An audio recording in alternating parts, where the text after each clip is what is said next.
silent scream. What is up, everybody? Hi, guys. We're going a few minutes early.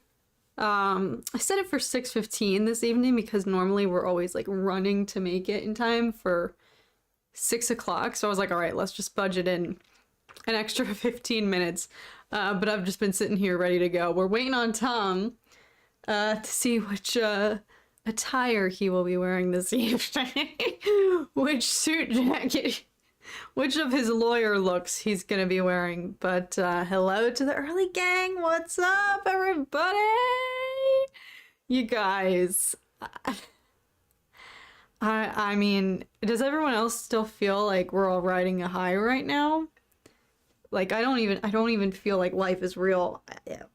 I especially for those of you who, like, I commend you if you have school, or I always call it like a real person job, you know, something that's not like YouTube where you just edit videos. Like, you actually have to go to like work or an office space or school and, you know, be sitting in your desk all day. Like, I don't even know how I would have done that. I like barely even got through today after the events that transpired last night. I mean, I didn't sleep. I really did not sleep. I went to, like, I think I maybe got 6 hours of sleep. Tom got 4. He also drank a Rockstar, though, to, thank you for the subscription! He drank a Rockstar to, stay awake for the episode, because he normally has not stayed up at night, and he'll watch them the next day, because he has a real person job. So he wakes up early, so it doesn't make a lot of sense for him to be exhausted every week after Book of Boba Fett's, but last night was his first time staying awake for it, so he drank a Rockstar. I did not. Aden skipped his first class today to watch Boba. That's a power move. That is savage. Yes, I love that. Yeah, for Alice and all you Australians, the episode comes out at 5 p.m. for you guys, which is like perfect timing. I don't understand. I mean, it's impossible to have that work that well for everybody, I guess, thanks to time zones. But you guys won the lottery in terms of that. The people who get it the worst are the East Coast 3 o'clock in the morning folk. That's just horrible. These past 2 episodes, I've just basically sat and said, holy bleep, basically every scene. Yeah, for this episode in particular. So I did update the title. I probably should have done it when I first published the stream, but we will be discussing spoilers. So if you have yet to watch the episode, which is totally understandable because it's not even 24 hours old, and you don't want it to be spoiled, although good luck, because I feel like people were not withholding in usual fashion that when it comes to spoilers this week. I feel like there has been a healthy at least 2-day period on Twitter, at least I feel like Star Wars Twitter, where people would be like courteous of not just dropping full-blown spoilers. But I went on Twitter last night and that was not the case. It was like immediate pictures of Grogu and Luke Skywalker. I'm like, y'all really have no decorum. Like, you couldn't give it an hour? Like, let people live. But it was collective, just like mind blownness on Star Wars Twitter last night. It was so fun.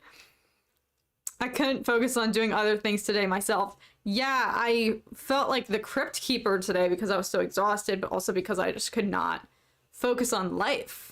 Like, life doesn't even feel real at this point, and it makes me so sad. Like, this feeling I know is not gonna last. This is the same, like, high that I was riding after Mando Season 2 finale, and that lasted for, like, you know, a couple weeks. It was just like, yeah, Star Wars! And now I know that we're not getting anything till, I think, probably Bad Batch Season 2, I think, is slated to be the first release of the remaining projects in the pipeline for 2022, so we're gonna be on another drought again, and it's gonna stink. Like, I hate that we have this peak in the fandom and then it's just gonna drop because we have 1 episode left. Like, stop. Yeah. I haven't really liked Boba until the last 2 episodes, so I'm assuming I'm just not that into him. And we can talk about that. Yeah, I feel like that's what a lot of the discussion around the show has been about, how every other character stands out and seems cool, except for perhaps maybe the protagonist. I don't know if I feel that way, but I know that's been a part of the conversation. I've been having like 4 hours of sleep every Wednesday since Disney Plus changed its release dates Eastern time. Oh my gosh! Full suit! Ladies and gentlemen, you have no idea how long this day has been waiting for this moment. This moment to be here with you to talk about what happened at midnight Pacific time on this lovely Wednesday. Now, let me tell you, unbelievable history occurred less than 24 hours ago. I'll let you take the floor. I'm very excited to debate and discuss and talk to you about. Okay, well, I don't know how big of a debate this is going to be, because we wanted to obviously like not recap, but chat about the episode, digest, because we didn't even really discuss it. We both finished watching it. Tom watched in the other room because I had to film my reaction and I didn't want my reaction antics to be disturbing his viewing experience, so we watched it separately. Mm-hmm. And I finished the episode and then I heard Tom in the other room freaking out. And I just walked out and we both just stared at each other in complete silence. And then we just had to go to bed because it was 1 a.m. and he had work. Like, we didn't even kind of hash anything out or even fully unwrap it. But Tom has stated that he has a prediction for how the rest of the show is going to go down that allegedly will blow our minds. So I kind of just want to give him the floor because I know that you all love listening to Tom as well. And he had all day to think about this. I was editing all day, so like I was in a whole other headspace, basically just rewatching the episode. So I think we all just want to hear what Tom has to say if this is apparently gonna be the craziest theory ever. So why don't you take it away, therapist Tom, who calls him that Fulcrum? Tom the therapist. Yes. Well, ladies and gentlemen, as you Aden. Ray season finale. That's amazing. Aden, that is not what I was about to go into, but that throws a wrench. No, I'm totally kidding. Okay. Anyway, ladies and gentlemen, as all of you know who have watched the episode, I would think that the majority of the chat is on the same page as me. In the sense that that was the most involved, consequential, exciting, and game-changing episode of Star Wars television we have ever received. In any form, on any platform, in any context, ever. If anyone in the chat disagrees with that, I would love to hear your reasoning why. Very curious. But assuming that the majority of us are on the same page, there is one, I think, one possible outcome of the end of that episode that will change the game forever. In terms of foreshadowing what's to come in the future and highlighting the mistakes that were made in the past in terms of the Star Wars timeline and Star Wars canon. So as you all know, the episode ends with Luke presenting Grogu with a choice between attachment and being a Jedi.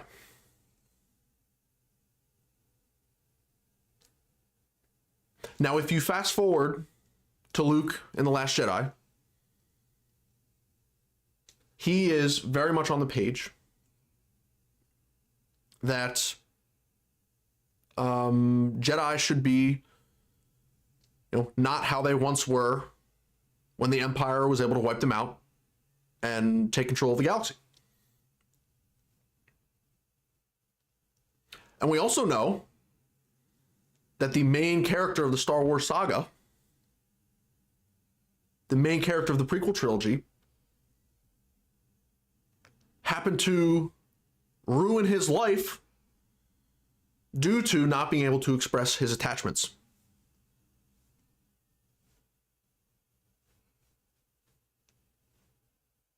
Keep going. And so,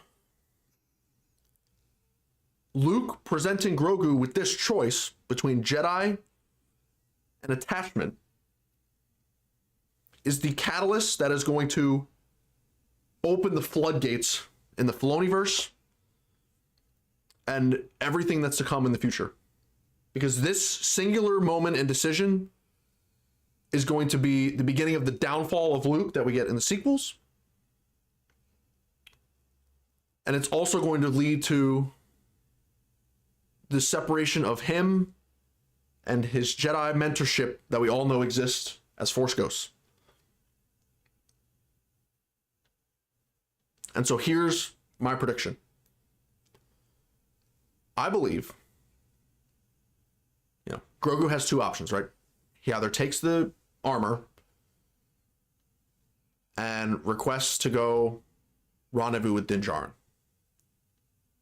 or he accepts the lightsaber, trains with Luke, and Din goes on his way, and they remain separated. Now, Grogu is a child. He has a strong attachment, and the whole episode was built around, the attachment of Din and Baby Yoda. And we know the eventual outcome of Luke's temple that is literally being built in this episode. And we know what Luke chooses to do. And clearly, whether we like it or not, based on his decision to try and kill Ben Solo in his sleep, clearly there is a misunderstanding between what the Jedi Order should be and, what his headspace, Luke was set up to needing to be able to grow a little more. And so if Grogu takes the lightsaber and stays with Luke, nothing's going to force that change. However, what I believe is going to happen is Grogu's going to take the armor. Grogu's going to leave. Luke is going to be, it's going to put him in some serious soul searching and trying to figure out what he needs to do to become the true Grand Master. Because in this episode, it seems like he was just kind of doing what was done before. And I think that if Grogu leaves, it will force him to reinvent the Jedi into something else where they failed previously. And so this is all that is precursor to what I'm about to say. And so ultimately, eventually Grogu is going to rejoin the Jedi Order, right? Like he's going to go with Din, he's going to fight, they're going to have this war on Tatooine. And then one way or another, Grogu is going to end back with Luke at the Jedi Temple, and they're going to be there. But in the meantime, Grogu's going to choose Din. Luke is going to be forced to acknowledge that he needs to change. And in this finale, it's going to start with Grogu choosing and leaving. And Luke consulting with the Force Ghost Council of Obi-Wan, Yoda, and Anakin on how he should proceed with the Jedi Order. And then that is the spark that leads to Luke creating the temple with all the kids and preaching a new way of the Jedi. Because of this moment where he loses his only student to attachment, who else better to coach him on attachment and the importance of attachment than Anakin, Obi-Wan, and Yoda? And they will reflect on their mistakes of the prequels, acknowledge their failure, pass that on to Luke, and then they will together put together a path forward for the ideal Jedi Order and the new Jedi system. So that'll be the first 15 minutes of the episode, and then we get in the Mandalorian War with Grogu going back to Din and the Pikes and all that stuff, and that's how Boba Fett will end. But then in Ahsoka and Mando 3 and future projects, you know, we'll see what this new order comes to be. And ultimately, the downfall in some project in the future.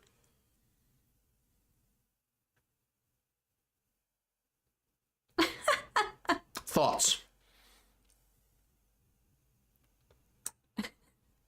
Cat looks scared. Tom just blew my bleeping mind.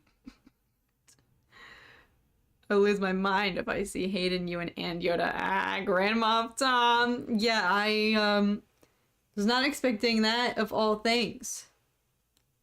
I think I have been thinking about this since 1:30 a.m. this morning. And I think it's the only path forward. I think it's the only path forward. Luke, this episode was him training Grogu, and he's already forcing Grogu to choose between attachment and specifically attachment. They use the word attachment multiple times. And attachment and Anakin are tied together perfectly. And Ahsoka and Luke, the dialogue, they had the references to Anakin. Like the word choice is so heavily hinted at Luke trying to do what he thinks is right, but it's still the same thing that failed the Jedi Order in the prequels.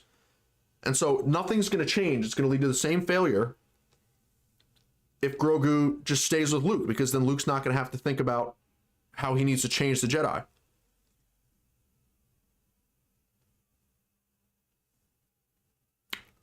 And so Grogu chooses Din over Luke. Luke has to consult with the Jedi that were alive and led to the downfall of the Jedi Order, to consult and discuss and put together a plan for reinventing what the Jedi Order means.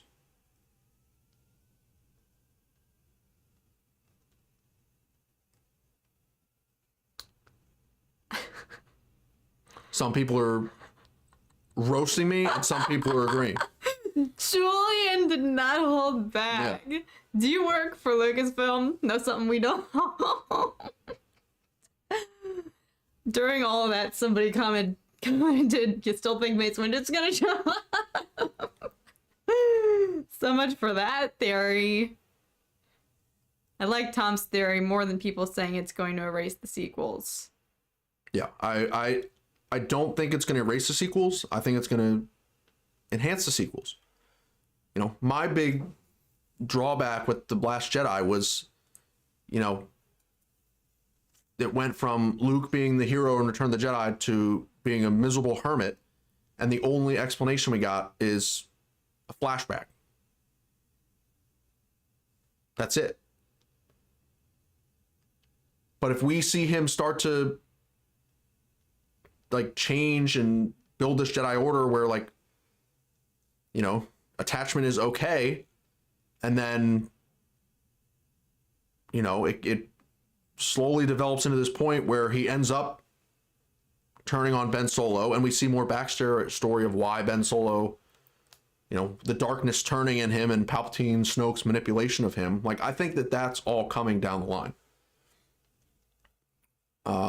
And I think all it can do is enhance.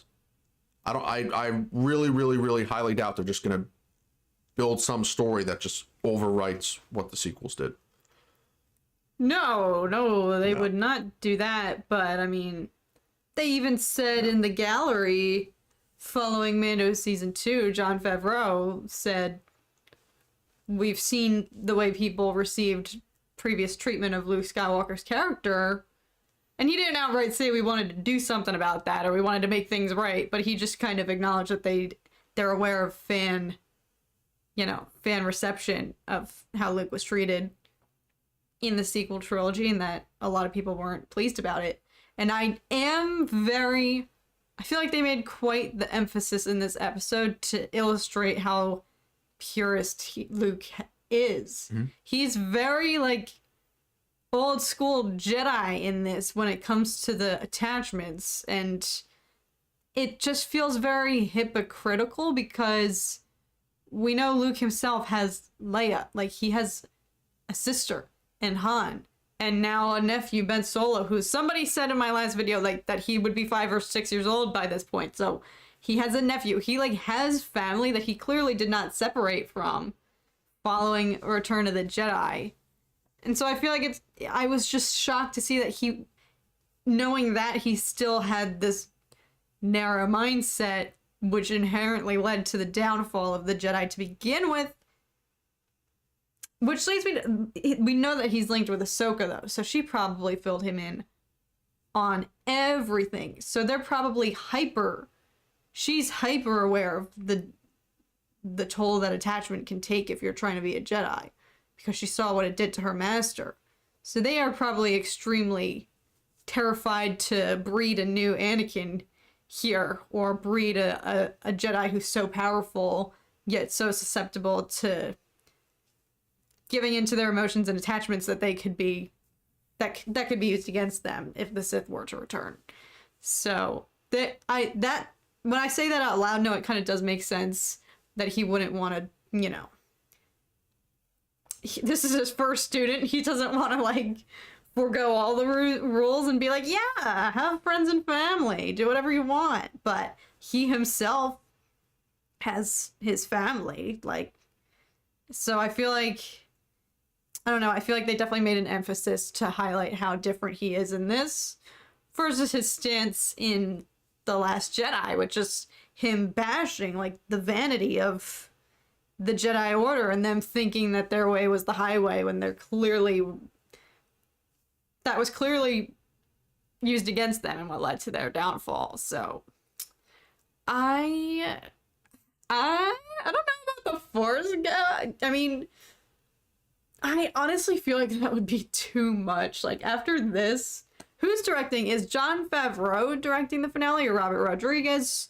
Do we know who is the director of the final episode? Because I feel like that could dictate what goes down. But no, I also do think that Grogu is going to choose the armor. Because I thought we were going to be done seeing Luke and Grogu after Mando left. But they continue to show his training and, like, their relationship building and Luke's, trepidations about training him. So I was like, all right, they're not just doing this as fan service. This is serving a larger plot, which leads me to believe, like, in order for them to get re-intertwined with Mando and those happenings, like, Grogu is going to pick the armor, and then they're going to have to rendezvous. Like you said, Luke's going to have to drop him off on Tatooine. Yeah, that's the part that I was thinking a lot about, and I was like, well, R2 could just fly the ship and drop Grogu off. Why would they do that? No. What do you mean, why would they do that? Because if Grogu chooses the armor, then he's not staying at the temple. Yeah, it's like and he has to leave. He's a child. He's still like a little baby. R2 has flown ships for like 100 years. The dude can fly a ship. I know, but Ahsoka said herself there's no place safer. They would at least escort him back to Tatooine. They're not going to just be like, bye, and drop him off. Okay, maybe that would be great. Maybe that could be the catalyst then. If Luke takes Grogu back to Tatooine and sees the power of the attachment, and their attachment can be used for the sake of good, then maybe that's what would trigger Luke to embrace the attachment versus letting Grogu go and then counseling with the previous Jedi and their ghostly spirits. But here's the it has to get intertwined. It all has to go back to Boba, because this is Boba's show, and these past 2 episodes now have strayed from that. Probably, again, to serve the overarching storyline here that now has integrated Luke and Grogu, but I'm trying to think through the lens of how do they relate to Boba. And if Luke were to go to Tatooine, meet up with Mando, see where he is, Jabba's palace, see who's running the joint, see that it's been overrun by the Pikes. And I think Cad Bane's line was really foreshadowing, because he was like, Boba Fett is a stone cold killer who has worked for the Empire. Like, and that line alone just made this entirety of the show make so much more sense for me, because everyone's been saying, you know, he's Beta Fett, why isn't he being, you know, his old self? Like, he was one of the most prolific bounty hunters, and now all of a sudden he's showing mercy to people and living amongst the Tusken Raiders. Like, what happened to him? But hearing Cad Bane say that, like, Boba Fett was literally a stone cold killer and worked for the Empire, like, saying he's a terrible person. I think that helped. That was the glue for this whole show, which is that Boba Fett is seeking redemption. He wants to rise above all of that and like shed his bounty hunter alias and become a true leader now who has forgotten about that stuff in his past, because he doesn't want to be that anymore. But if you were to bring Luke into the picture and then Mando caught in the middle, because Luke has Grogu. What makes Luke would not give Grogu over to Mando if he thinks Mando's working with this bounty hunter who was responsible for taking on Solo in Carbonite, who was responsible for all of that. Like, Luke and Boba have bad history. Luke presumed him to be dead. Luke's gonna show up with Grogu, go to deliver him to Mando, see that Mando's working with Boba. There's gonna be a conflict. Luke's not gonna just give him up. Mando's gonna want him back, because that means that Grogu would have made that decision. So Mando would know that he wants to be with him, so he would fight and do whatever he could to get him back. Mando's, though, he's like a middle ground because he's on both sides and he doesn't know about their rivalry. Boba's gonna snap and go back into his old ways, and we are gonna see that serious side of him trying to redeem himself but still standing up for himself, as Luke is gonna, like, confront him. Ah! See, I'm trying to just think of how Luke is involved, and I think Luke is going to be the key that reignites Boba's past and the part of him that we all have been wanting to see, the stone cold bounty hunter. Tara Stone, what's up? Sorry, I just saw Tara Stone's name. Cold-blooded killer. That's what it is. I keep thinking Stone Cold. I mean, Stone Cold just means he did it with no remorse and got the job done. Yeah.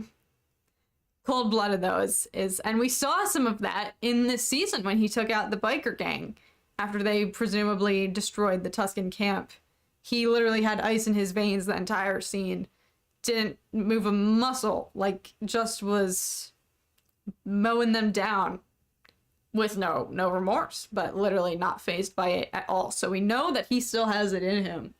And this entire time he's been trying to shed his past and create something new.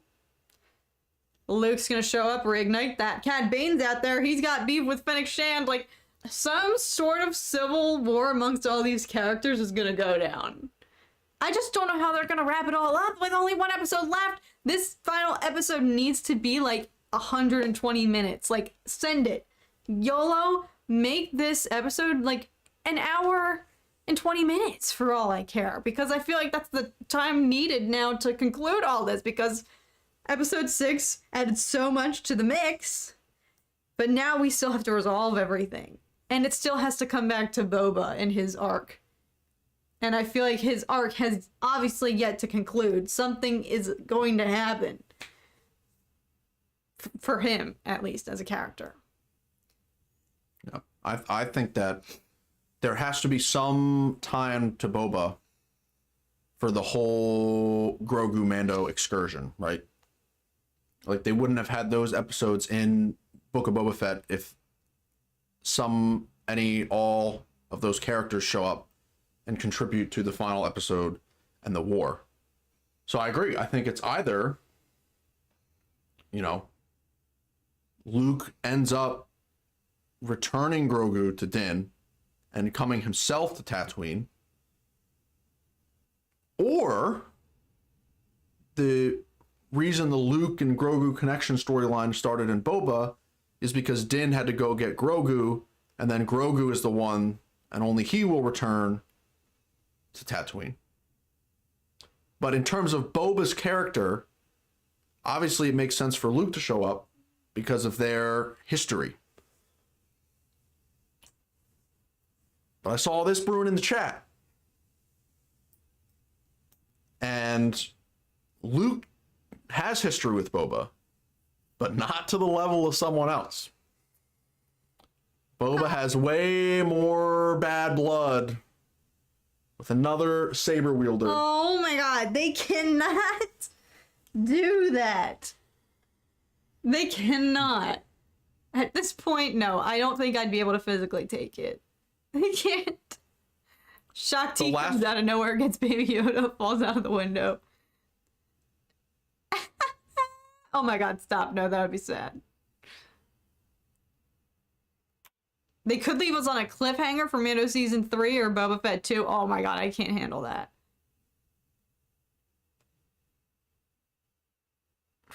If the Pikes have a backer in the ending, that would probably be a cliffhanger, making that reveal. Yeah, because honestly, like, I feel like we're cutting it too close for any more reveals at this point. We need to get to the meat, which is Cad Bane literally just threatened Cobb Vanth to stay out of it and left him with a serious warning. I saw people talking in the chat. I don't think Cobb Vanth is dead. I think that he...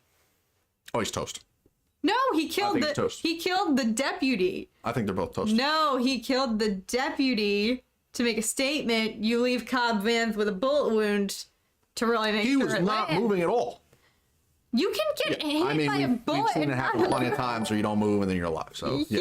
Yes. Yeah. Amazing episode, so many cameos. I'm still trying to process what went down because I'm still having trouble believing it. By the way, Tom, looking real sharp. Thank you, Minaj. No, thank you, Minaj. I'm in the same boat. Appreciate that. I literally was watching it last night and I couldn't. Somebody said earlier in the pregame chat, like, they really had to, like, pinch themselves. They thought they were gonna, like, wake up from a dream. And that's exactly how I felt. And I know that I felt this way for Mando Season 2, but I can say this 100% with honesty. Like, that feeling of ecstasy that I felt then has, like, multiplied by tenfold with last night's episode. It was just one hit after the other. R2-D2, Luke Skywalker, looking new and improved, I might add. Like, he looked phenomenal in this episode. I don't know what they did. I cannot believe how featured he was, because I had told you guys, like, that technology is so time consuming to de-age him like that, but they clearly put in the work. He literally, like, Luke and Grogu stole this episode, naturally. Ahsoka, surprise. Ahsoka referring to Anakin, surprise. Order 66, flashbacks, surprise. Cad Bane, liked so much, so much, which is why I'm like, how much more can that thing take? I always go back to that quote from Rogue One. What? When they're shooting down the shield over Scarif. The rebels show up, they're trying to shoot the shield, and the female pilot's like, how much more can that thing take?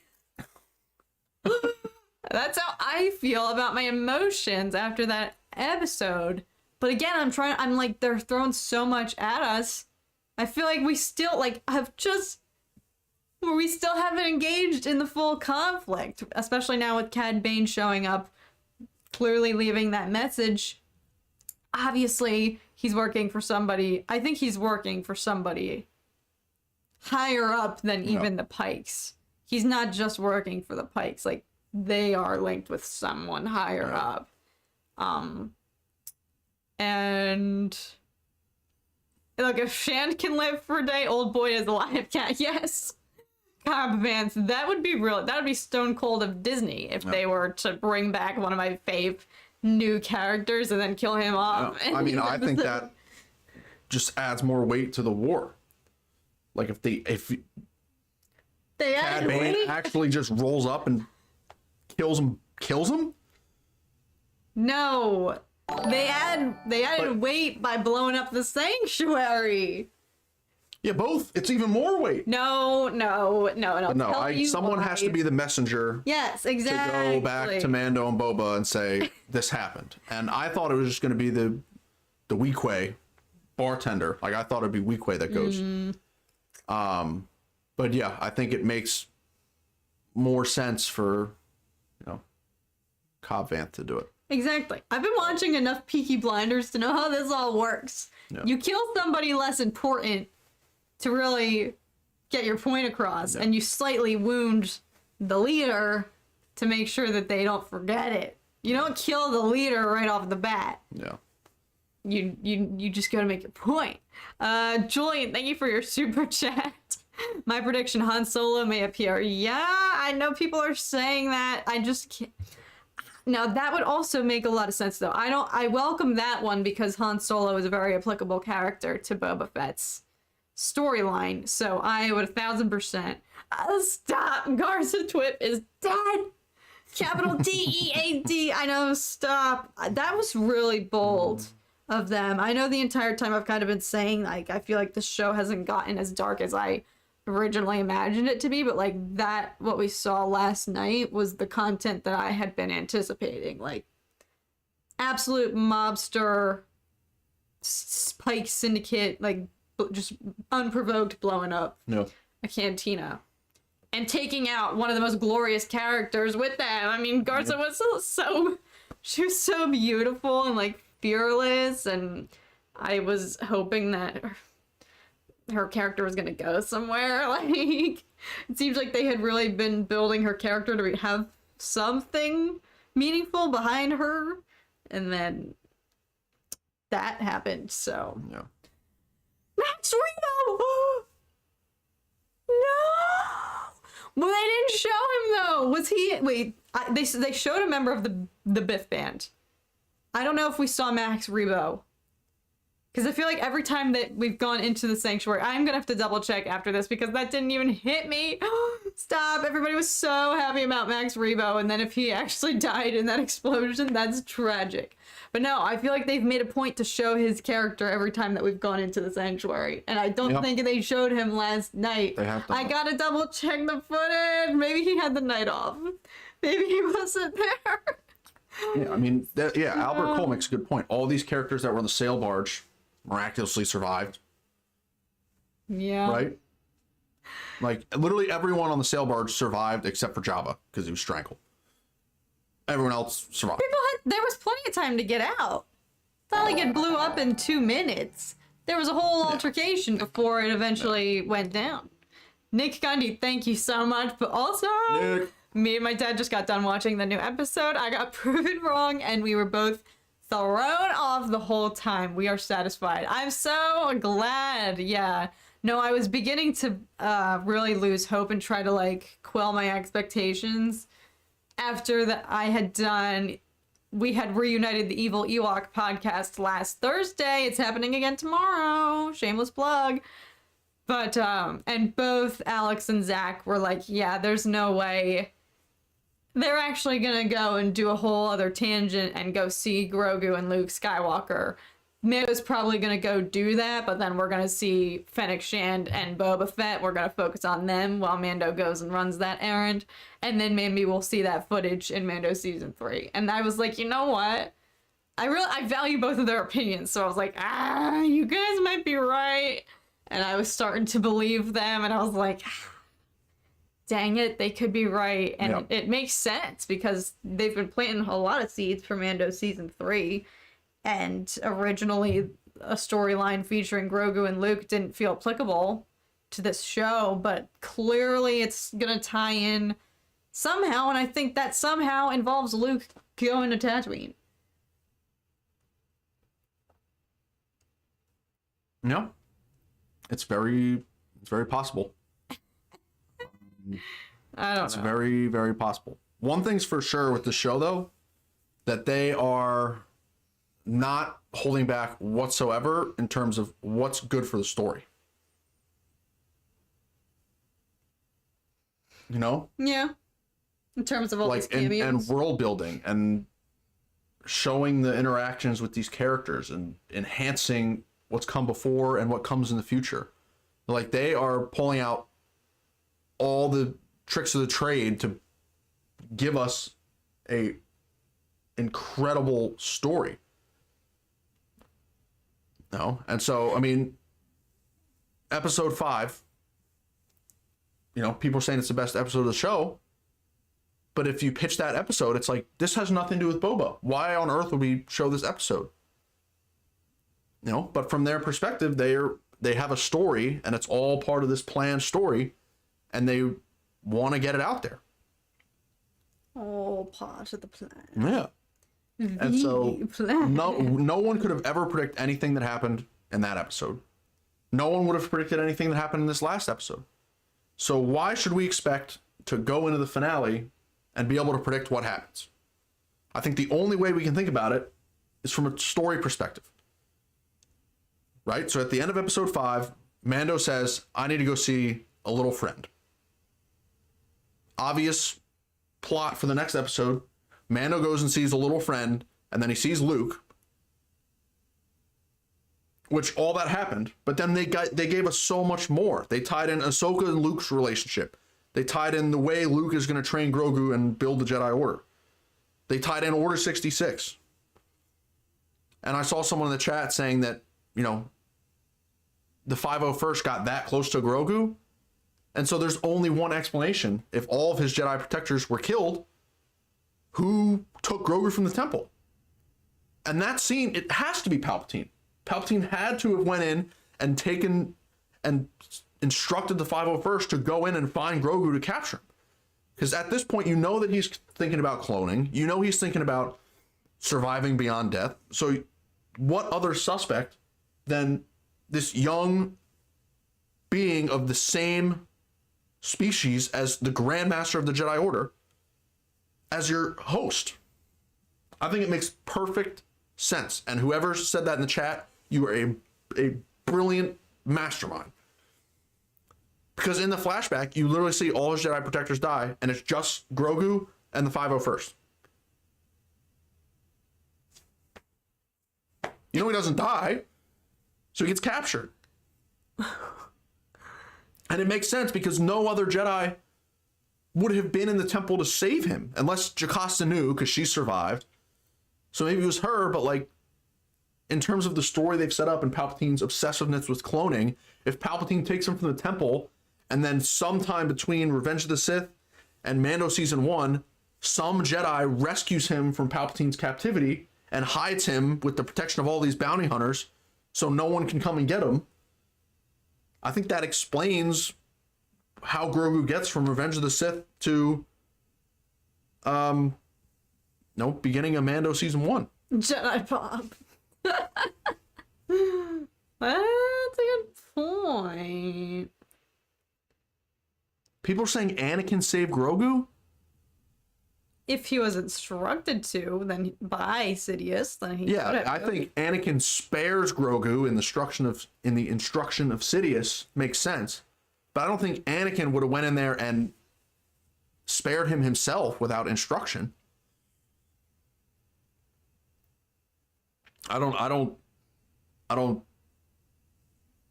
buy into that.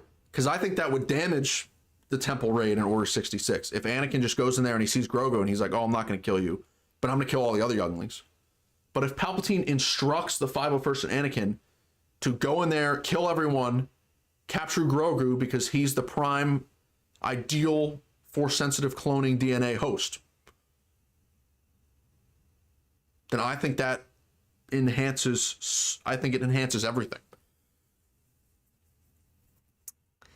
I don't know. I think that's probably something we're gonna find out in Mando Season 3.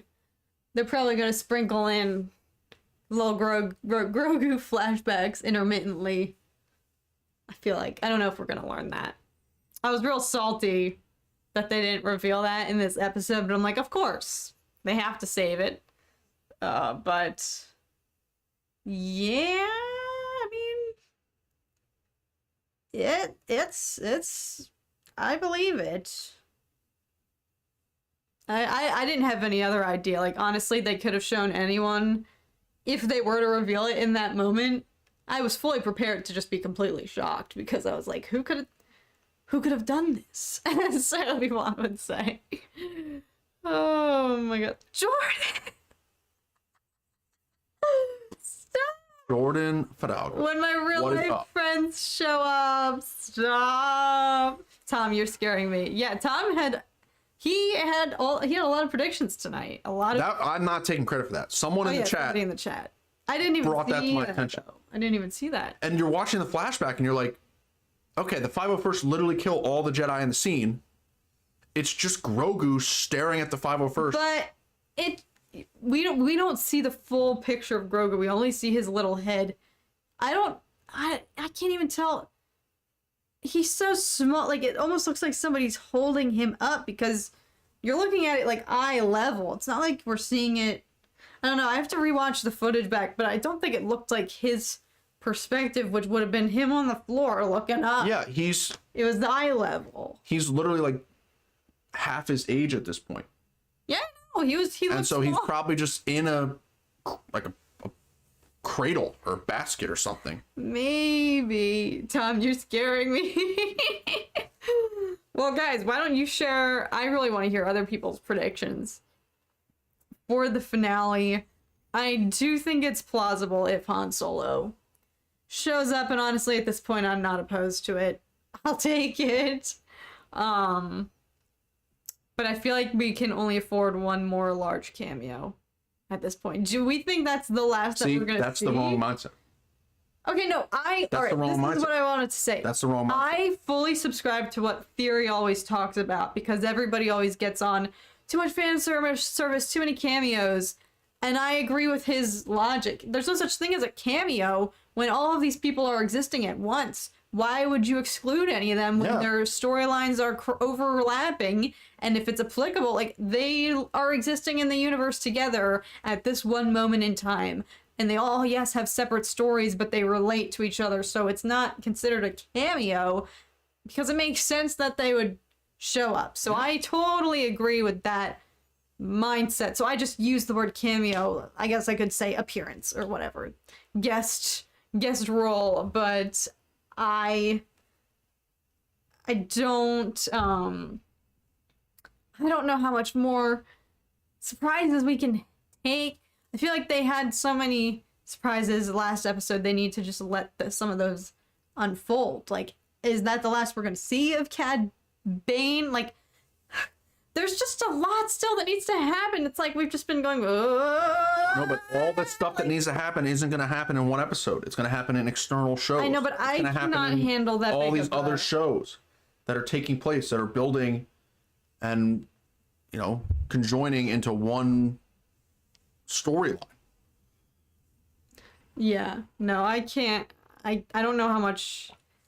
I don't know how much I'm going to be able to handle. And again, at the end of the day, I see what a lot of people are saying. Like, this was an epic episode and I loved it and I wouldn't trade it for anything. But I have seen people saying that it feels out of place and that it's stealing the spotlight from the protagonist, Boba Fett. And I think actually Josh made this really good point, which is that I think they need to maybe just stop naming the shows just after characters. Because, yeah, it can be the book of Boba Fett, but his story involves all of these other aspects. Like, that makes sense, but I think we all just feel like, well, it's Boba Fett's show, it can only be about him. And so I still, at the end of the day, want to see some sort of arc or some sort of snap in his character. Like, feel like they've been building him up, he's been reserved, something needs to happen, something needs to come out. Cad Bane planted that seed by saying he was a cold-blooded killer who literally worked for the Empire. Like, that's true. He's not wrong. Like, that is a very true statement. And I think that's going to come back to, like, bite Boba in the butt. And I want to see I want to see that and what he does with that, and if he reverts back to his former self, or, you know, tries to grow from it. All right, and I asked for predictions, and I haven't even been reading any of them. I think Grogu turns out to be like a Jedi Mandalorian, just like Tar Vizsla, and goes back to Mando, and Mando lives doing whatever with Grogu, lol. And Grogu gets older, and he creates his own Mando / Jedi group. Now that would be cute. That would be cute. Barb's here. She's here late. No, I think you're right. It was perfectly foreshadowed that Boba's going to snap, and he's going to have his comeback moment that we've all anticipated in the series. And I think that you're also right in that up to this point, the last 2 episodes, people are obviously going to complain and be like, why are these in the Book of Boba Fett? Yeah. And again, that's the main question people are looking to answer, to see answered in the finale.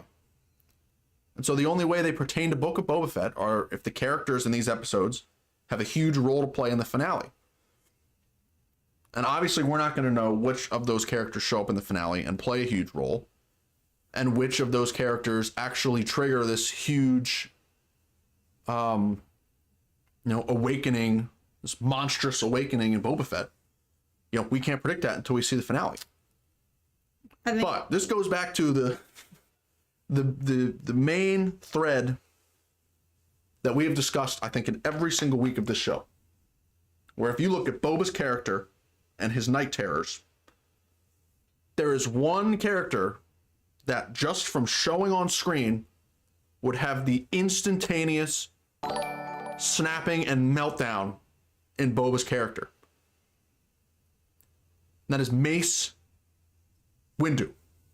Think about this. Put yourself in Boba's shoes. Basically, us, the audience, are Boba Fett. They're treating us as Boba Fett. And so, if we're the audience and we see Mace Windu show up, we're going to be our mind is going to be melted. We're just going to be so unbelievably just blown back, confused. People are going to be angry. It's like he's dead. People are going to be like over the roof excited because he's actually alive. And if Boba sees this man as a reveal at the same time that we see this man, we're going to be feeling exactly what Boba's feeling. Boba's going to be like, the whole war is just going to be put aside. He's going to be like, this man is alive? This man who brutally beheaded my father and left me on my own in this world is alive? He's going to lose it. He's going to completely go mental and lose it. And the audience is going to go completely mental and lose it. Whether in rage or in tears or in happiness, pure joy, like that's just going to be the biggest brain buster of all time. And that's purely from triggering Boba story character development perspective. That's the biggest thing they could do. But again, logistically, like, how is Mace alive? What is he doing on Tatooine involved with this war? What is he with Crimson Dawn? Like, what is he doing? What's his background? Like, all that is doesn't make, like, there's so much explaining to do. But that's why his reveal would be so mind-boggling, because it makes no sense, and all of us know how it makes no sense. And Boba seeing him, it wouldn't make any sense for Boba either. But that kind of thing would make him go more mental and barbaric than we've ever seen him go before. And you're telling me, if that happens, your heart's not going to be blasting through your chest? Like, you're going to be sitting there like, oh my God, what on earth is about to happen?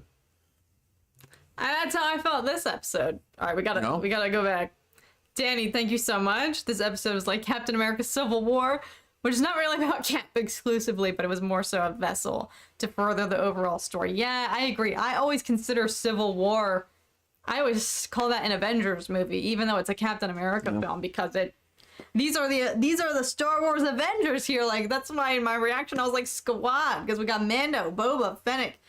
If Luke happens to show up and either help them to fight the Pikes, or they have their Civil War, Star Wars Civil War. I want to ask Jalapeno Chorizo, which I love that username, by the way. But you say Boba better Fett out in the last episode, maybe killing Fennec. Why would he do that unless she betrayed him, which I know I've been saying this entire time that I felt like Fennec Shand could be betraying Boba. I don't know, though. I feel like that would be too much of a shock at this point. I don't know. I think Tom would like the show Dark. JC, you know what's funny? You know what's funny? I watched that show with my older brother, and we were both like, this is the best thing that we've ever seen. And I knew that Tom would be into that stuff, like time travel, just like all of that. And I was like, you have to watch this show. And I wanted to watch it again for the second time. And so I made him watch it, and he loved it up until the finale. And now every time we're on Netflix and we pass that show, he's like, worst show ever. Yeah, third season really, I don't know, I think it was rushed. I think they tried to cram too much crazy explanation in one season, and they I think, personally, I think they ruined a good thing. So there was no way. I went into that accepting that there was not going to be a happy... There's no way for them to... That show is such a mind flip. Not as big of a mind flip if Mace Windu shows up. After people like you were saying, like, we've had too many guest appearances. Like, bring it back, trim the scale down, bring it back down to earth. But it's like, no, blow it up even more. Keep blowing it up. You know how many questions that's going to raise? Like, if Mace comes back and he's alive, it's going to be like Luke showing up in Mando season 2 makes sense and was predictable. It's like, okay, they're going to think a Jedi is going to, they're going to go to the temple. Grogu's going to summon a Jedi. The Jedi's going to find him. Who's that Jedi going to be? Obviously Luke, because we know what he's doing in this time period. He's rebuilding the Order. He's the most powerful Jedi at the time. Blah, blah, blah, all this stuff. But Mace, like, if you're talking character perspective, who's going to trigger Boba more than anything on this earth? Yeah, someone said Cad Bane and talking about Omega and, Boba realizing Omega's alive, and yeah, like that would pique Boba's interest, but not Omega hasn't been foreshadowed at all. But this series opened up with Boba literally having nightmares about his childhood.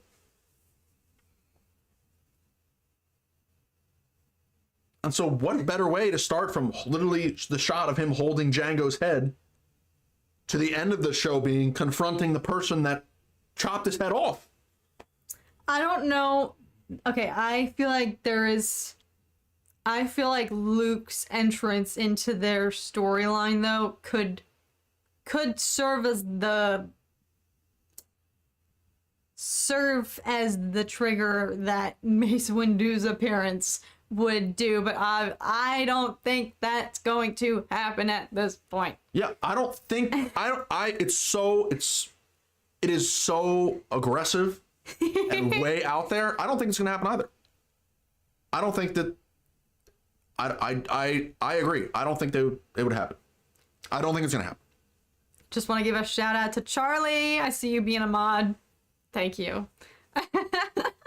Sorry, I just saw, whenever I see, Charlie's like the nicest person, and so whenever I see that Charlie hid somebody in the chat or kicked someone out, I'm like, yeah, Charlie! So thank you, Charlie. Sorry, I just had to give a shout out to the mods. No bots. Yeah. Yeah, people are saying, like, a Jedi in general or Cad Bane or all that stuff, like, yeah, he can get triggered. But if you're going big or going home, there's one answer. And I'm proposing this theory, and I don't even think it's going to happen because I think it's so out there. But if it happens, I'm going to be like, it makes so sense if you do the character analysis of Boba. Like, it makes sense, but it's so out there and so, like, anyone who's writing that, they'd be like, there's no, who's gonna give the green light on this after all the fan triggering that's happened in the Disney era? But like obviously people are gonna be like, why is Mace alive? He's dead. It ruins Revenge of the Sith. All this stuff, blah blah blah. But if they start with the character of triggering Boba, and then have a good reasoning and explanation and purpose other than triggering Boba for Mace to survive? Like, come on. But I'm with you. I don't think it's going to happen. Every This has come up every single stream. Every single dork discourse we've had. Granted, there's only been 4. Yet still, this is 4 streams where it has always cycled back to Mace Windu appearing in Book of Boba Fett. Yes, Bulk, thank you. I appreciate you on board with the theory. Back me up. If Mace is going to make a reappearance at all, my bet would be in the Kenobi show, just because the timeline makes more sense that way to me. Chris, I back you up on that. I feel like that would be applicable. And also, if Mace appears in this show, he's not gonna be a recurring character. If Mace shows up, then he's gone. It's either him or Boba walking out. No, not unless their paths don't cross, but then there'd be no point in him showing up. If Mace and Boba clash, one of them is gonna die. Like, it's... Yeah, and it's gonna be Boba. Because, riddle me this, chat. In The Rise of Skywalker, we hear many, many voices. Now, there's a lot of plot holes to this, but hear me out. There are many, many voices that are heard when Rey is on Exegol, she looks up and hears all the voices. Mace Windu is one of those voices. From what we know, that is limited to the few who knew how to return from the netherworld of the Force. If Mace dies in Revenge of the Sith, he's dead. He doesn't know that. Yoda didn't share that with him. At that point, it was just Yoda and Qui-Gon. And then Yoda tells Obi-Wan, training I have for you. And then Obi-Wan's in the loop. And then when Anakin dies, Obi-Wan reaches out to him and passes that knowledge on to him. So Mace showing up in The Rise of Skywalker, you put transitive property 2 and 2 together, he had to have learned how to return from the netherworld of the Force in one way or another. And so the only way for that to happen is if he survives and somehow convenes and learns this skill from the 4 people who know how to do it. But yeah, also, like, Luminara was in Rise of Skywalker. Yeah, okay, she wouldn't have been able to do it. Ahsoka's voice was in Rise of Skywalker. And I think pretty much Dave Filoni hinted that she wasn't dead at the time of Rise of Skywalker. He didn't hint, but he came out and said that a Force ghost voice doesn't insinuate that a person is dead. Yeah. Because a lot of people took that as Ahsoka's dead. Yeah. But it's also JJ just going down a list of Jedi and throwing their voices in. So, yeah, I mean, you got Luminara and Mace and I think Shakti's voice was in there too. I think it is. I missed a super chat. Julian, thank you again. If Han appears, who knows if Han reminds Boba to be the stone cold killer he is and needs to be in the fight. Yeah, like if Han appears, that's going to be tricky. And then Preston made a good point, but this is too much of a fan service that blocks Boba, so I don't like that, but good episode though. And this is what I want to do a poll of because I'm curious. I won't say it out loud and then I'll let you guys. I hate the term fan service. I do as well because I'm like, they're building a story. It's not fan service. The characters are there and they exist in this timeline. Exactly. Why not use them? It's not fan service. well, Fan service is building a story purely to just show the characters. I think maybe Star Wars fans use that term. We might have a skewed perception because a lot of Star Wars fans were disappointed with the past set of films that we got. So I think a lot of Star Wars fans are just used to being upset at this point and not seeing their favorite characters painted in a light that they see to be fit for them. And so I think that we're just so like, whenever something good happens or we see characters that we love doing cool things, it's like, whoa, this is fan service, but like that's just the way it should be.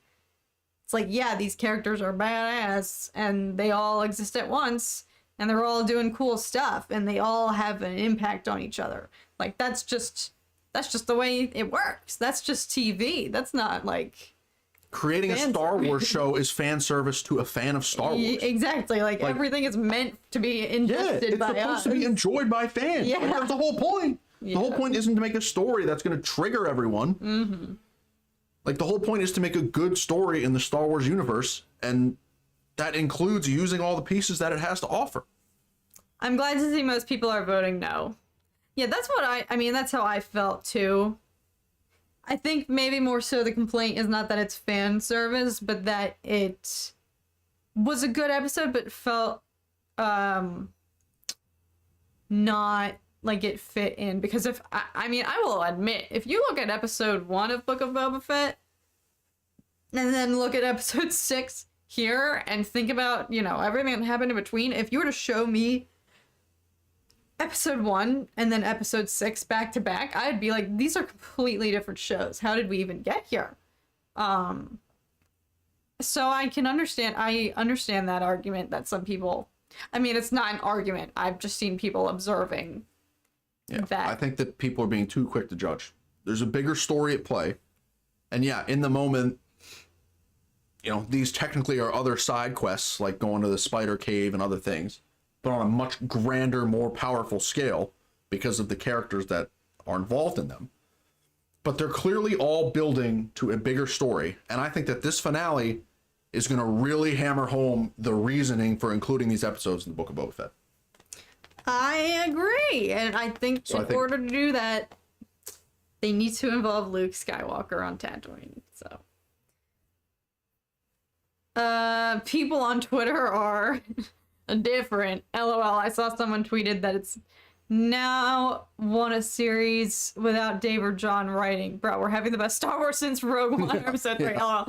Oh my god, I know. I just love Dave Filoni. I just imagine him just sitting in a throne chair, like in his house last night, just sitting there like, and he's not on social media, so he can't even see the way that it like blows up and breaks the internet, but he just knows in the back of his mind, like, yeah, everyone's probably collectively freaking out right now, but he's such a chill dude that it probably doesn't even faze him. And like, that's who I want at the helm of Star Wars. Someone who is clearly a fan themselves, but also like he does it, you can tell he doesn't just do it for himself.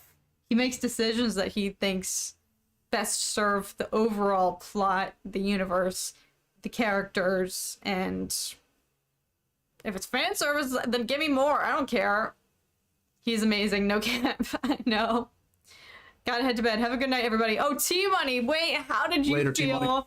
You must be so happy after this episode, because I know that Cad Bane is like your favorite, and when he showed up even in Bad Batch and we did our watch party on Evil Ewok and you were there and you had the best reaction, so I wish I could have seen your reaction last night. So I hope you're in a good mood. That I've been thinking about you today while I was editing. I was like, I need to hit up T-Money and see how he felt about that episode. But yeah, John and Dave are the answer. They are a great duo. The one thing that I loved that wasn't out of place, that's bleeping Cad Bane. Oh my gosh. And what's funny is, and I love when writers do this, they have so much other, because Cad Bane is somebody that we all anticipated would maybe show up in this show, but now it was like with Mando and then the potential of Luke and Grogu, I forgot about anything else. I just put my blinders on. Fan service all over my face, neck, and chest. Yeah, put that on like sunscreen. Exactly. But I like put my blinders on. I was like only focused on Luke and Grogu. That was it. And I forgot about any other potential for any other cameo, including Cobb Vanth. And I was the one who said a couple weeks ago, like, I want to see Cobb Vanth in this show. So I wasn't even thinking about him when the episode started off. So much had happened that by the time we got to Cad Bane, it just felt like, sweet Lord, this makes total sense, yet I've just been so distracted by all of the other amazing surprises in this episode, and now there's this on top of all of that. It was just like brain explosion. Yeah, they baited us so hard this episode. Like, it opens with Cobb Vanth and Mos Pelgo with the pikes, and you're like, Are you kidding me? You're going to leave off with that ending of episode 5 and Din's going to go find Grogu and all this stuff? And then you're just going to start with Cobb Vanth? I was pissed. No Cobb slander. I was fuming. I was like, are you serious? Sorry, The mic is right there. I'll turn the gain down. You've been screaming.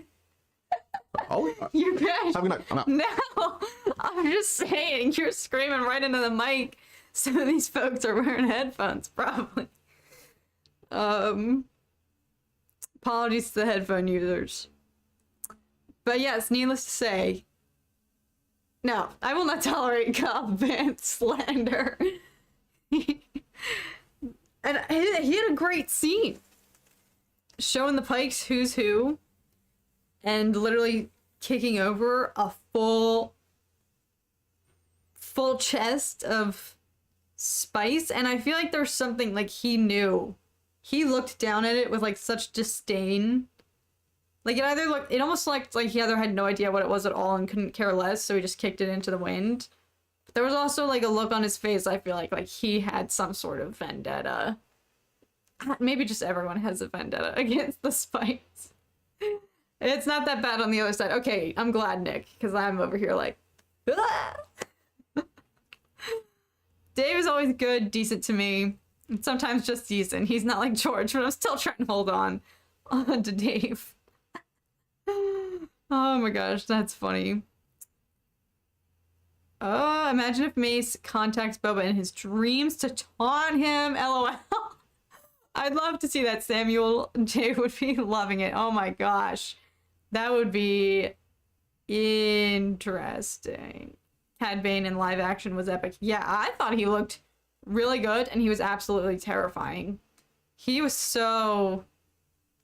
It's kind of really crazy how much scarier he became. Because he's obviously an intimidating character in the Clone Wars. I mean, everybody knows that he's a badass. And you don't want to mess with him. But the transformation to live action, I was like, he's terrifying. Like, I would pee my pants. Yeah. Like, seeing his eyes, it was like oh my God. way more horrifying and intimidating than any shot in any of the animated stuff. Yeah. Like, I was like, wow, this man is a menace. Seriously. His teeth. Menace. His teeth. So yeah, I was just, and I feel like that whole standoff, the Western, they're about to have a duel, who's gonna draw first, that was like 45 seconds of just that tension. Yep. I've never felt like that watching Star Wars. I was about to jump out of my skin. I was like, like I was about to scream.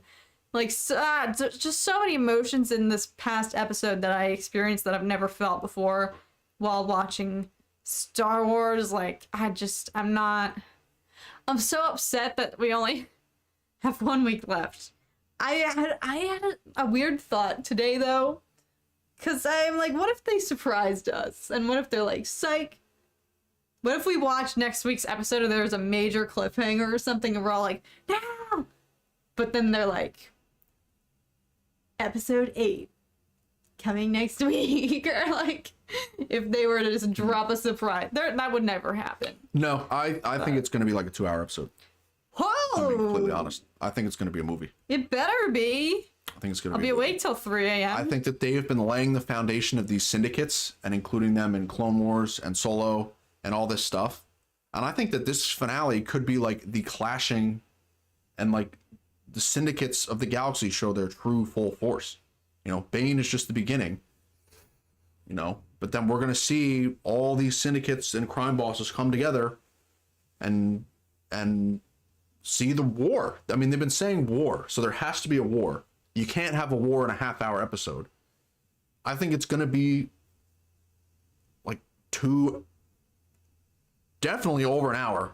I for hope. Sure. I think they're going to push 2. I was saying that about this week, though. I was saying the final 2 episodes needed to be at least 50 plus minutes each, and this one wasn't even 50 minutes. It was a little bit like, no! But, I mean, it still delivered. That episode packed such a punch, even though it wasn't 50 minutes, so. I mean, that just goes to show, like, there was not a scene wasted. Every scene was Yeah. really, like, I was gripped the entire time. There've definitely been other moments throughout the show where I wasn't as on the edge of my seat, but the entirety of this episode, I was like, oh my gosh, they're not wasting a second. Like, it was perfect. So, oh well. Yeah, Crimson Dawn is a lock. If I'm a betting man, I'm putting so much cash down on Crimson Dawn showing up. Like, Cad Bane was just he's just the assassin that was sent out on behalf of the Pikes. But you know for a fact that Crimson Dawn is just lurking there waiting for the Pikes to some weakness to open up in the Pikes, and then they're gonna strike. Like, I really think that there's gonna be a war, and it's gonna involve Pikes, Boba crew. I think all these people that gave Boba the backhand and said we're gonna be neutral, I think they're gonna have to get roped in, because this is gonna be a war. I mean, if they're out there suicide bombing, well, I guess they didn't suicide bomb, but bombing the streets, like, they're gonna have to get involved. And so every single, the Hutts, the Pikes, the Crimson Dawn, like all these gangsters, like it's gonna be a war. Locked. Take it to the bank. Yeah, exactly. What was I gonna say? Yeah, what are you gonna say when Kira shows up, the Hutts roll up, Cad Bane rolls up, Bosk rolls up, Dengar rolls up, IG-88 rolls up, Embo rolls up, Mace Windu rolls up as a big bad ending? What are you gonna say? You think we got enough cameos up to this point? I just named 7 people that are very, very, very, very, very likely to roll up in this finale. That's not good. All right, maybe a handful then. All right. Somebody made a good point. Let's fight it in the dunes. Maybe they get the Tuskens. That made me think of Dune. On Arrakis, we need desert power. That's what the show's gonna turn into. But who else but Crimson Dawn could scare off the Hutts? I know, that's exactly what I was thinking. I was like, who's big and bad enough to make the Hutts leave Tatooine? And the Rancor. The Rancor's gonna show up. Well, I feel like I've said my piece. I kind of wanted to go and rewatch the episode. Is there anything else you would like to share? I'll make a bet. I'm adding the poll. Oh yeah, good call. Because I have one final poll. I didn't. Oh my god. I was about to say, is it going to involve Mace Windu? I'm not spoiling. Because I will bet right here, right now, $5 to Tom. I will owe him if Mace Windu shows up. I've told you the whole time that I don't think it's going to happen. So why would you bet me? Because you've been. I'm. You've been very passionate about it. Yeah, I am passionate because I think it would be incredible.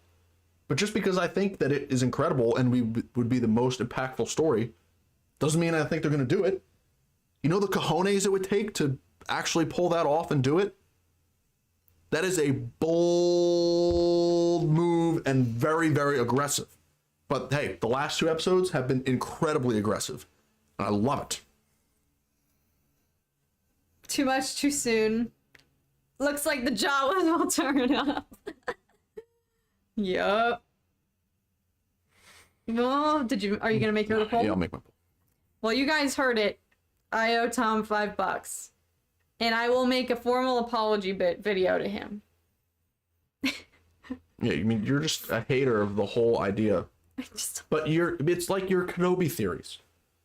Like you're saying Obi-Wan and Vader shouldn't actually clash. Oh, that's an entirely different thing. That's the lamer story option. That's an entirely It's the lamer story option. There's so obviously George Lucas didn't intend for them to meet in between 3 and 4. But if you look at the dialogue of the original trilogy, you can build a story where they actually meet and it enhances the dialogue in the original trilogy. And what's the point of them clashing if it's just in some dream and it doesn't mean anything, or the twins aren't actually in danger? Like, from a story perspective, them actually clashing after Kenobi's out, and you see the real fight of them fighting in person, the twins are in danger, and you watch the original trilogy, and all the dialogue in the original trilogy is like, wow, they really did meet. And they really did fight, and it blends in perfectly. Make your little poll. Stop. You're sacrificing. You're afraid to take the risk for the better story in fear that it's going to botch. It's going to be botched, and they're going to ruin it. This is an entirely different argument. Make your little poll. Thank you, Bold. I appreciate it.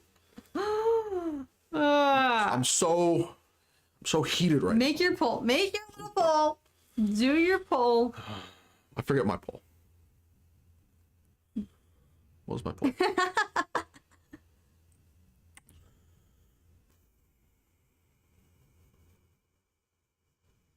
Okay, now I have 2 polls. Oh my gosh. No, I won't. You get one. I won't. Okay, fine. Thank you, James. Thank you. I think people are just, they're scarred. They're scarred from the past, having been recently hurt with the Star Wars we've been given. And so it's natural, like if you have a bad breakup or if you have some traumatic event, like you're going to be like scared to open up. You're going to be scared to trust in people. You're going to be scared of the unknown. But if you think of what the most impactful, meaningful, powerful story is, you have to have faith that the people in charge are going to give us that story. Poll. Is Tom right? Yes or yes? Everyone mods your poll. Make your poll. All right. Sorry. I forget. I'm thinking about Kenobi. All right. Well, then no. Okay. I'll start typing. I'll shut up and start typing. Final poll of the night, folks.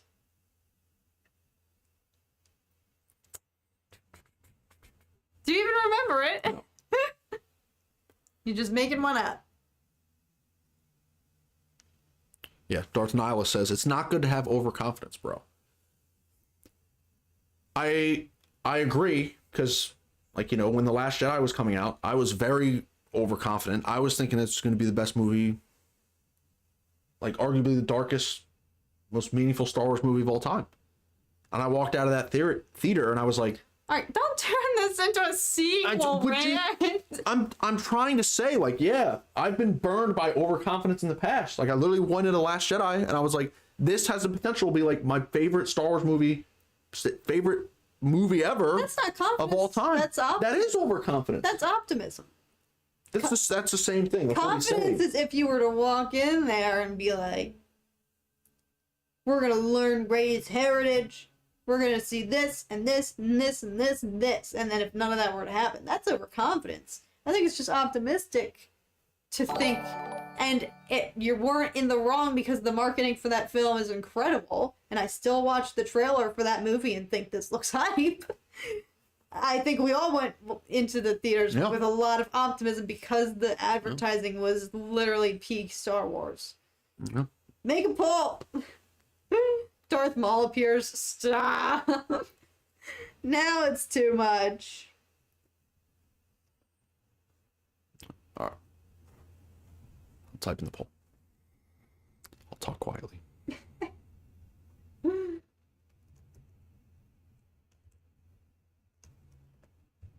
Maul is dead and has been for 30 years. Yeah, unfortunately.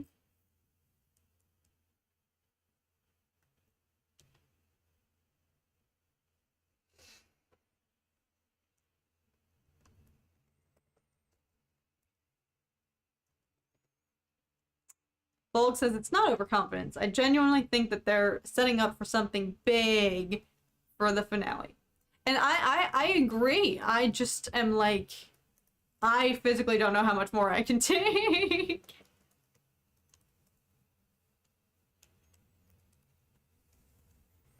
Does that make sense? Spell check. Oh. Yeah, makes sense. Okay. Well, read the chat. Final poll, folks.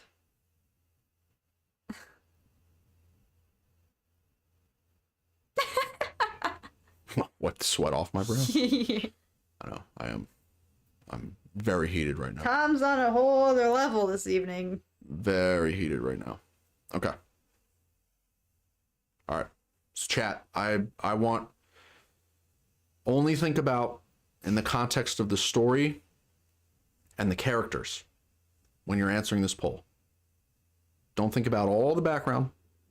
Just think about the character and the scale, scope, and power that this storyline would bring. Go. Leave Tom alone. Thank you, Al. Thank you, Alice.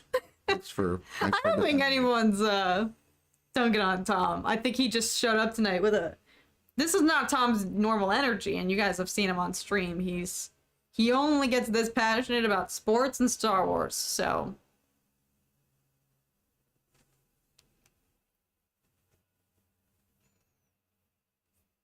I want to see not even sports. It's more like there's not theorizing. Like I'm not a sports person who will like look at all the like the next recruiting class or the draft class or like potential prospects and all that. Like I'm not huge into that.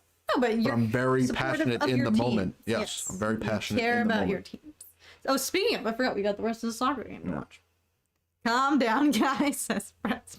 Yeah, we're gonna finish off with this poll. We'll let a few more votes trickle in. But yeah, I'm excited for next week. I think we might do a watch party with Evil Ewok. I'm not 100% sure, but regardless, I'll still film a reaction. Because I have a feeling, I mean, this episode was probably just a precursor, even still, to what is to come. So, I'm not ready. I'm not ready. But, All right. yeah. 69% no. Done. But still, some people said yes, which surprises me, but. Yeah. So for those who said yes, what are the... I'm curious what the characters are. Because personally, I can't think of a more powerful trigger character. So I'm very curious what your all thoughts...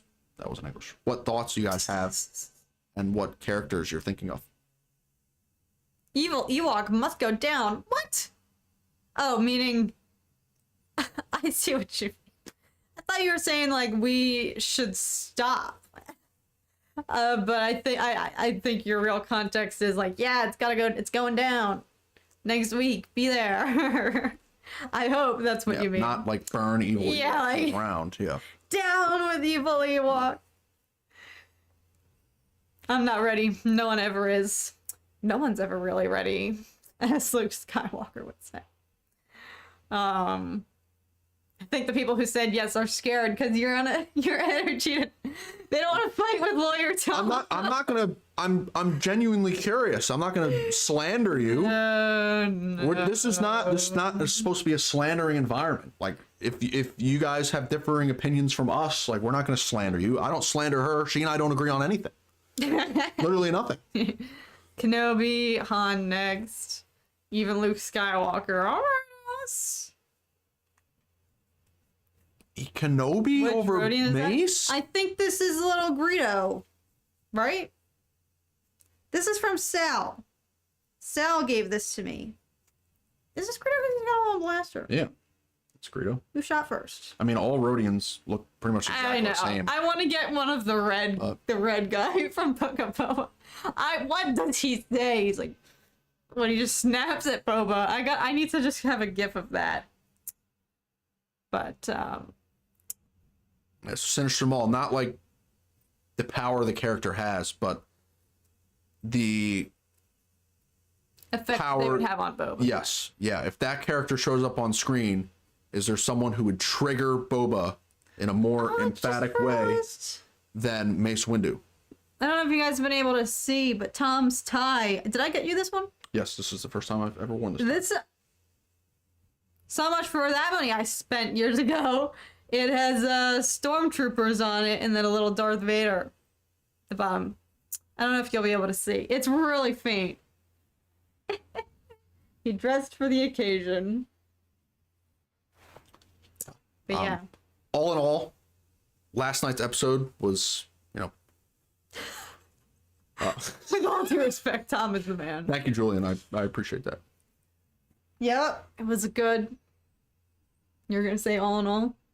Just gonna say all in all, last night's episode was, life altering. It was a treat. It was the last 24 hours has been a whirlwind. Yeah. And so I hope ultimately that even for those of you who are, you know, upset that Boba's being sidelined, you know, I hope that, you know, you can at least enjoy the episodes for face value for what they were. Yep. You know? Well, I think on that note, I mean, I second all of that. That episode changed my life. I'm not prepared for next week's, but I think I feel like right now I'm just trying to treasure this moment in which peak Star Wars is happening and everybody's, for the most part, what I can see, collectively freaking out, whether for good or bad. And I feel like as a fandom, that's all you can ask for, is for everyone to just be alive and not dormant. So on that note, this was quite the episode for the evening, but I'm glad that you guys were okay that we shifted the schedule. We used to do it, I know we had it going on Tuesdays, but we figured let's switch it to Wednesdays for the foreseeable future to follow up on Book of Boba Fett, which of course, clearly somebody had we had some thoughts this evening, so thank you guys for being flexible with the day of the week change, and I think that's all we've got for the night, folks. So I hope you guys have a great rest of your morning, evening, day, night, 3 o'clock in the morning, wherever it is for you. Stay tuned. I will hopefully have my review of the episode up tomorrow, but it's really not very wordy at all. It's mainly just me kind of internally freaking out. So stay tuned for that. But until then, I hope you all have a great rest of your night. Thank you so much for hanging out. We appreciate it. We love hanging out with you guys. Yeah, love doing this. Turned into like highlight of our week. And clearly it's a good place for us to just vent and debate. So yeah. Until next week, we'll see you guys again. Yes. Enjoy the finale, everyone. Oh, we'll reconvene post finale. Yes. And hopefully we will have many, many more things to discuss. Oh, yes. And hopefully I won't owe Tom $5. Alrighty, thank you guys so much for watching. Take care, guys.